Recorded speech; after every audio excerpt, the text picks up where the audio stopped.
DJ Sports.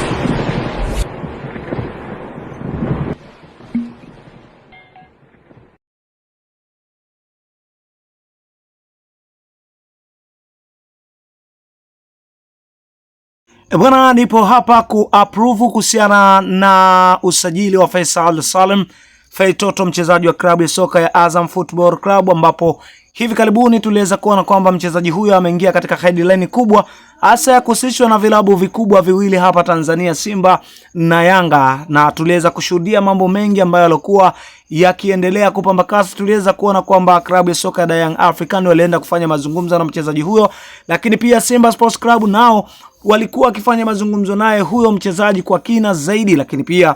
tuliweza kuona kwamba mambo kadha ambayo yaliweza kujitokeza, lakini kubwa zaidi ni kuhusiana, miongoni mwa taarifa kubwa ambayo inaendelea kupamba kasi ya kuhusiana na Simba kuvuka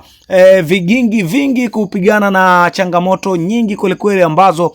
zilizokuwa zikimkabili mbele yake. Moja kati ya ripoti kubwa kwa hivi sasa inasema ya kwamba klabu ya wekundu wa Msimbazi Simba imekwisha kamilisha usajili wa nyota wa klabu ya soka ya Azam Football Club kwa mkataba wa miaka miwili, huku ikidaiwa ya kwamba moja kati ya dili kubwa ambalo liliweza kusainiwa hivi karibuni. Na hata hivyo, nyota huyo inadaiwa ya kwamba ndiye nyota ambaye atakuwa amevunja rekodi ya usajili katika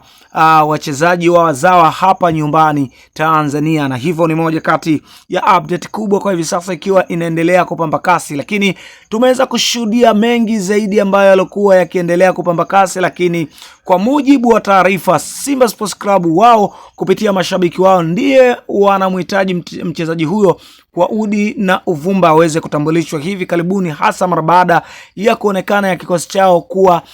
kinyonge mbele ya watani wao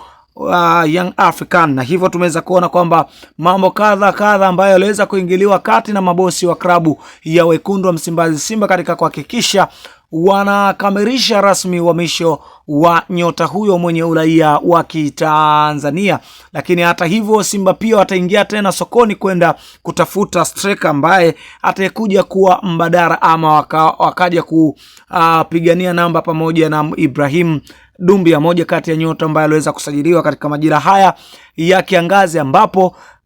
inaonekana nyota huyo bado hajawashawishi vyema mashabiki wa klabu ya wekundu wa Msimbazi Simba. Hii ni moja kati ya update kubwa kwa hivi sasa ikiwa inaendelea kupamba kasi. Wewe unazungumziaje kuhusiana na uhamisho